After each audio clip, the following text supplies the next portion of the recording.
a second-hand coat. I want a yacht, not a cheap little boat. I tell my daddy not to be depressed. All I need for happiness is the best. I want a diamond, nothing else has appeal. And when it comes to men, you know how I feel. I want a real man. Give me a real man, you know what I mean. I want a real man. Oh, real man, you're what I need. Hey, what is up, everybody? Hey, look at you guys, right? You're sitting on the edge of the couch like you're like a cool guy would do that. Like a cool guy. Hey, welcome to Real Men. I'm Tim Steeves. This is the show where men get real. We've got a group of all-star talkers assembled today, so let's get started. Joining us today, Chuck Byrn is in the house. How are you, Chuck? I'm good. Good to see you, buddy. Also joining us today, Kate Ashby is here. Hi, Kate. Hey. And Ted Dykstra. Yay! He's swung by as well. He's using Kate's chair. And Tim Reichert is here as well. Hi, Timmy. Man. And that's how we're going to get it started, actually. We're going to throw it to Reichert for a quick commentary. Oh, Tim. Okay, here's my impression of me answering the question, is pro wrestling homoerotic? You asked me, is pro wrestling homoerotic? Are you kidding me? Is pro wrestling homoerotic? A bit. You mean the guys with the leotards and the bulges and the masks and the grabbing? A little homoerotic? Just a bit. But does that mean pro wrestlers are gay? I don't think so. I know we all like to think that. We'd all like to go, hey, you know those big he-men, meathead, buff guys? You know they're all gay, it turns out? We'd love to think that, but it's unfortunately not true. The sad truth of it is they're just stupid, and they have no idea how gay they look. Tim? So, Tim, let me understand. Your take is that it is homoerotic, I think, if I was listening close enough. You got that from that? I was thinking. I see you working. I'm sort of neutral on the issue. What do you think? What do you think, Ted? I mean, leotards, making pretend, and making dress up, and all the rednecks that would normally be homophobic are there cheering. What do you think? I can't see what's homoerotic about that. I think the reason people get bent out of shape about it because it might mean that they're gay if they watch it. And they don't want to be accused of being gay because they like pro wrestling. Of course. Right? But, I mean, that doesn't change the fact that it is homoerotic. And if you like it, doesn't necessarily mean that you're gay. You probably are. But it doesn't necessarily Well, that's the point. The people who watch this are so anti-gay and so are the most people who don't want to be even considered gay. And yet they watch this thing, and that's my point. If they're so stupid, they have no idea this thing that they're so into is as homoerotic as anything on the planet. What's up, Kate? I do not feel that it's homoerotic at all. Oh, come on. I don't. I think that if you go to the college level or the university level when they're on the mat, I think that that is way more homoerotic than when they're in these outfits in arenas. I don't get the homoerotic sense from that at all. But, Kate, they're flying off the top rope with the big flying... Sure, there's... They're having dress up.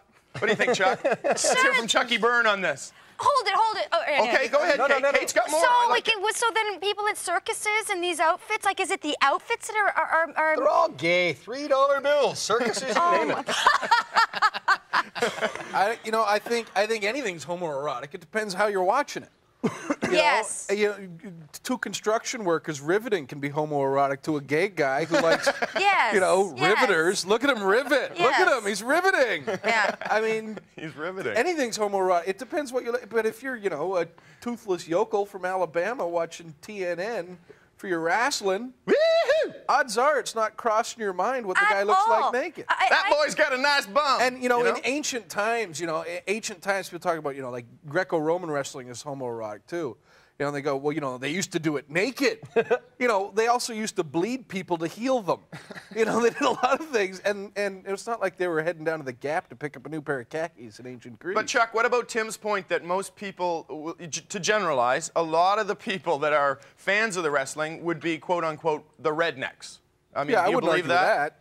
So, like the same guy that's walking down the street and makes fun of a guy for wearing a powder blue tight sweater, then goes home and watches a bunch of men in leotards grabbing at each other. So, I mean, I don't understand the... Well, I'm just saying, it's a juxtaposition. You can't walk down the street and make fun of a guy for wearing a frilly shirt and then go home and watch men in leotards grabbing each other and say... Evidently you can't. Right. Gay Not without suffering my wrath. Every gay man you ever speak to will tell you that is the most homoerotic thing there is To them? Wrestling? Yeah. Of course, they're watching these big, built But guys that's jump what around, slap homoerotic each other. means. That's what it means. No, you know what? point. Wait, hang on.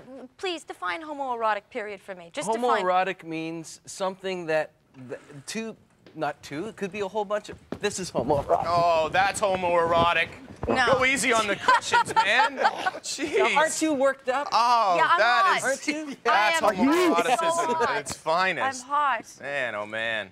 So, All right, I'm never going to watch wrestling again after that. Actually, that was homoerotic. so now, Put your channel changers down. Hold on. Just put the channel changer down. That'll be the end of that. No more. Come on. We know it wasn't Chuck, bring it back homo-exotic. in. Rein it in, Chuck. Homomoronic. I think it's a matter of context. I mean, is the idea, if you just looked at the idea of two big guys that spend most of their time looking in the mirror, doing curls, and before they go to work they put on a pair of tights and they oil their entire body. Right. Maybe you could look at that and kind of wonder. But if you look at it in the context of they're throwing each other to the ground and telling each other, I'm going to make you my bitch. Well, maybe that's the right thing either. oh my God. I think it depends how you're I think it depends who you I are. have to point out that this is the second time that you have talked about guys doing curls in the mirror. There's something about people doing weights in the mirror that drives you nuts. Like making eye contact in the I mirror. just don't see the point. Oh my God. Okay, let's get out. Let's get out on that. I'm sorry, Ted. Let's get out on that. I was going to define it. Okay, Ted was define going to encapsulate it all. When we come back after these massages, we're going to talk about why are so many young boys sad, lonely, what's got all the kids creased. And before that, let's go to this. What do you think makes a real man these days? You got to be tough. You got to like football. A couple beers. Yeah, beers are there for sure. And you got to like the girls and women for sure. Okay. That's my opinion.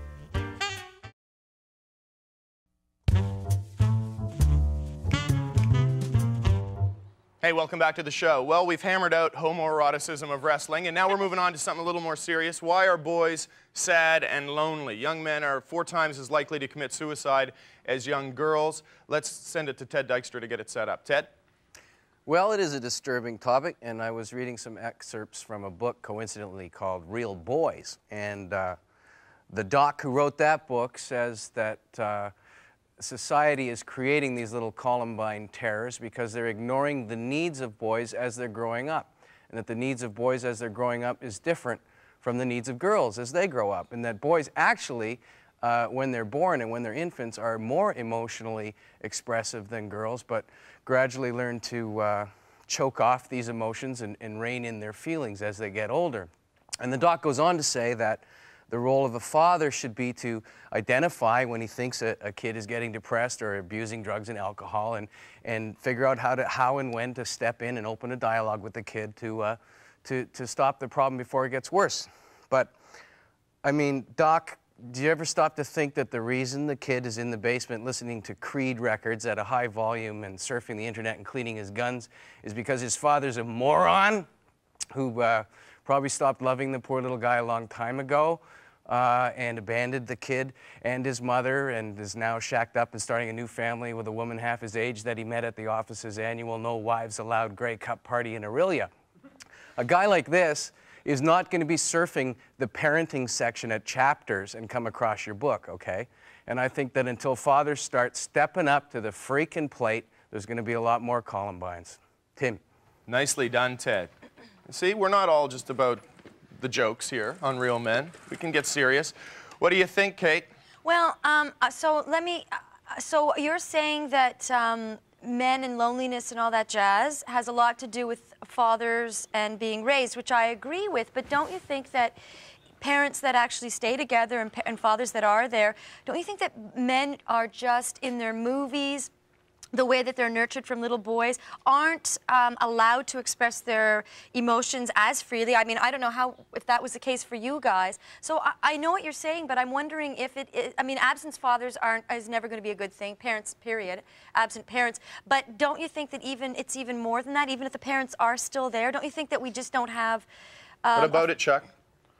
Well, yeah, I just found out why I'm sad and lonely. Thanks, Ted. But I wasn't sad. Daddy never loved me. I was doing okay until Ted spoke, and now I'm feeling fine. kind Now of bad. go home, watch wrestling, and become gay. That's what I'll do. But I think it's also a bigger issue. I think I only had 90 seconds. Oh yeah, no, I understand. But I think male roles used to be very clearly defined. I think this is probably just an aspect of it, and they're not anymore. Right. And so as a result, people are telling, it used to be you taught your boy, repress your feelings, be a strong guy, go to school, get a job, get a family, take care of your family, drop dead. Right. Not too much confusing. Right. But now, you're telling a lot of kids that have grown up until the age of 15, 16, repressing their feelings, and now all of a sudden in this atmosphere they're all being told, no, you have to express yourself. You must express yourself. And these kids are probably sitting there going, well, I'm unable to express myself. I must be different. But are you thinking that that people weren't as sad and lonely years ago as they are now? Yes. I think no. They might have been, but the old mentality was buck up and take it like a man. I don't think there was time. And now it there wasn't time to deal with questions like that. Right. It was like, I gotta survive here. Yeah, we gotta kick the Germans now out of France women's first. role has changed too, so a woman's contributing a lot more to a family financially and every other way. And the guys, I think, are starting to go, I don't really know what I'm supposed to do. Right. Let's hear from Timmy Reichert on this. Tim, how was it for you, man? I'm a man, and which means I was a boy. All right. And I hate to be unsympathetic, but I'm with the symphony of the smallest violins in the world on this one. I'm like, come on, I was a boy, and yes, I was taught to repress my feelings as much and not be as open, and yes, I probably didn't develop as many relationships, and yes, I was probably a little bit lonely at times, but so boo-hoo, like I grew up, I got through it. It's part of being a boy. It's part of being a man. Do you feel that you got that mentality from your parents? Do you feel that they gave you this sort of move on? And I think society in general, school, probably mostly school. I went to a white trash school where if you joined the theater club, you were a fag and you got beat up. So. Did you join the theater club? No. I don't want to get beat up. He still got beat up, though. He still got No, and don't bring it up. He still found a way to get beat up, though. Yeah, I found ways. I found other ways. Tim, now that's fine for you and for the people that were lucky enough to grow up in a pretty decent family situation. What about the kid who, like Ted says, the father skips out early? Do you say to that kid, hey, boo-hoo, move on? My father was gone when I was 5. I was raised by my mother. I had no father around. I come from a broken. This is why maybe it's, I apologize for my lack of sympathy, but I've been through it, and I went through probably as hard a childhood as anyone could go through. Oh, go Poverty. easy now. When you say that, you gotta hesitate. No. Okay, not anyone, but probably anyone on this couch. I lived in poverty. I had a single mom, the whole bit, and I got through it, and I'm fine. In fact, I think I'm stronger for it, and I think there's other reasons to look at why these kids are sad and lonely other than they're just boys and they're taught to repress. Oh, I their don't feelings. think it's Well, that. you know what it is? I don't think they're so much taught to repress their feelings as that they're not taught to express them. Yes. And girls are always Yes. always encouraged. Yes. Like if a girl cries, they're there, it'll be fine. Yeah. If a boy cries, Yeah. what's wrong? Yeah. Why are you crying? See, I think that it Hold should on, go- we got 30 seconds. Let's have Ted with the last word here on this one. Well, I appreciate what you're saying, Tim, and I think that once you become an adult, if you don't get your act together, it's on your shoulders, and I think that's what you mean. But I do, I live next door to a kid who doesn't have a dad, and if I just go to the store, he wants to walk with me, Right. and it does affect me, Yeah. and I do see where the pain comes from in these. It's got to be a father thing. There's got to be, the old man has to be there. We're going to come back after this. Hey, so much for the serious stuff. When we come back, does penis size matter? Here on Real Men. We got to shift it up, See, I think that it's supposed to be more because we're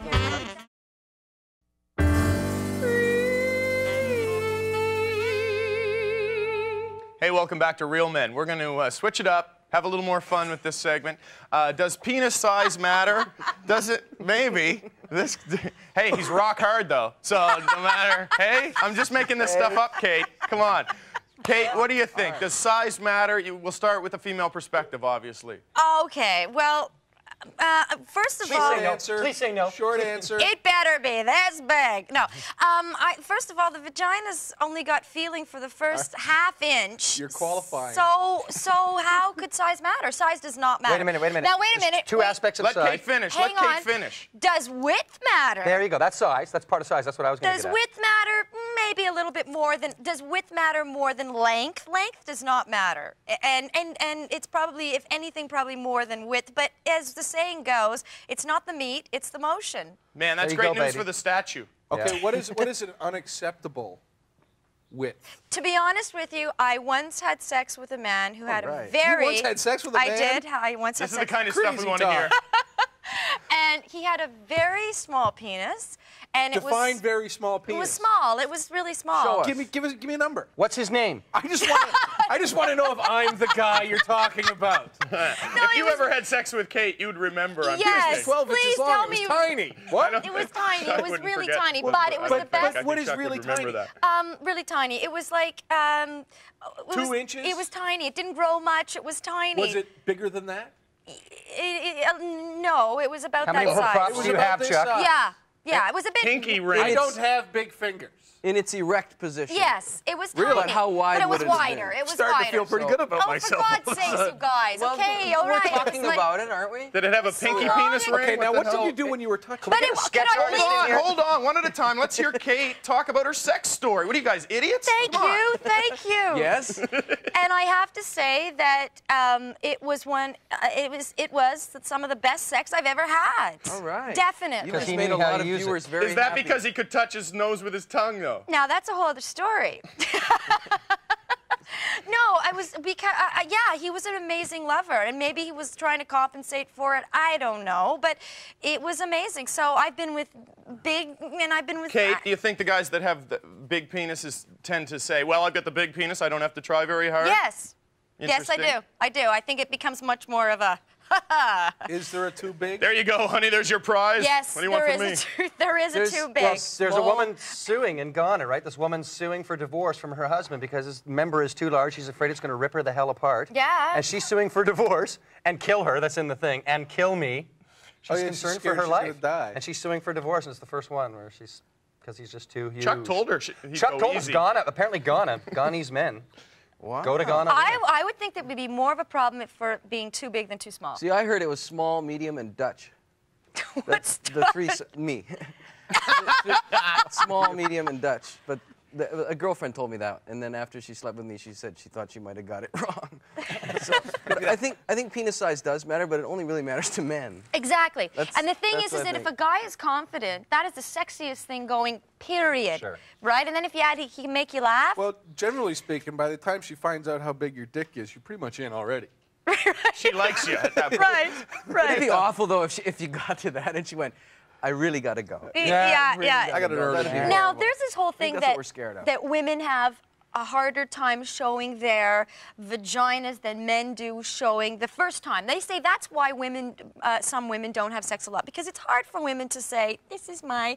It's not as hard for men. And do you guys feel that? Like, are you comfortable taking off your clothes? Like, would you show me...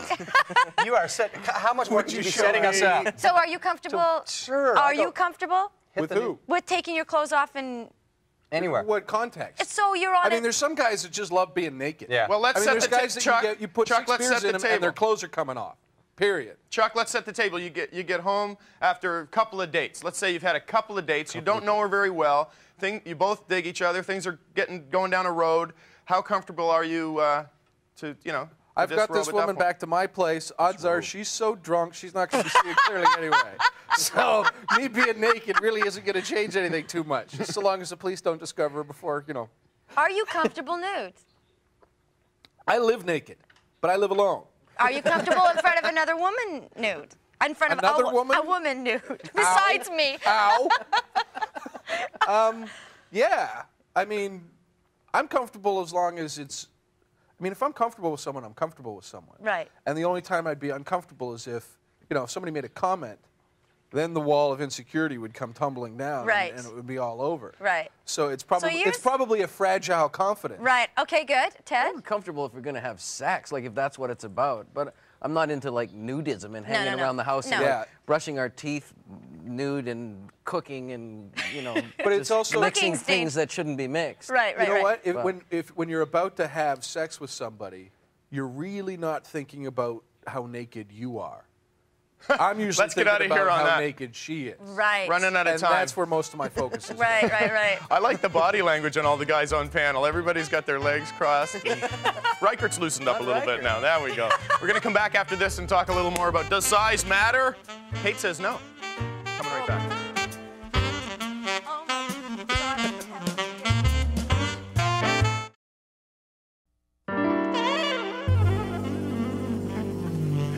Welcome back to the show. We've been talking about penis size and does it matter. Kate says no, but I don't know. Riker, do you think that's the case with most women? What do you think? Well, I find most of the ladies is very satisfied with what I have downstairs. You see, I don't have a very large one myself, and I'm sorry? His tongue's swollen. I just said I don't have a very large one myself. Right.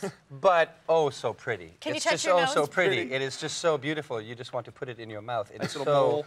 It's all about asymmetry and beauty. I find most women are thankful that my penis is good looking. It's not big. It's not small. It's just not ugly and all flappy and all weird looking. So. Is that an issue more than size? Yeah, there you go. Like What a about band. crooked? Does Like it bend bends turn the- curve? Crooked's weird. Crooked is very weird, but it's okay. It's But I fine. imagine the right, the right look of it? kink might Yeah, sure. actually help. Yeah, absolutely. But I still stand by, if you're confident with your penis, that anything's okay. Kate, is what Tim says true, that there is such a thing between an attractive penis and an unattractive Yes. penis? Yes. Sure. Penis. Yes. What But would- I still say that that's, once again, like he says, is Well, I spend hours at the beauty salon getting it to look that way, so it's not like. Do you shave? No, No. certainly not. Do you braid it? What are you saying? What are you doing at the beauty salon with your penis? It's a permanent. It's just because curly just isn't curly enough for me. We got 30 seconds. Ted, let's get some last thoughts highlights. around the table here. Ted? I think penis size matters mostly to men. Yeah. That's what I think. Yeah. Except Chuck? some women. I think the fear I think that men have is you're always told size doesn't matter, and the fear is we're just being lied to. Perfect. We got to get out of here. I think the quick test, if you're watching at home, just stand, relax, naked, look down. If you can't see your penis, start working out, because gut is more important than the size of your penis. Thanks for tuning in. Talk to you next time. That's not a very nice thing to say at all. What I'm saying is. I'm not worried about my penis. Yeah, I got a penis. I mean, I got this pushing it. Count for someone. At least there's some force coming in behind that.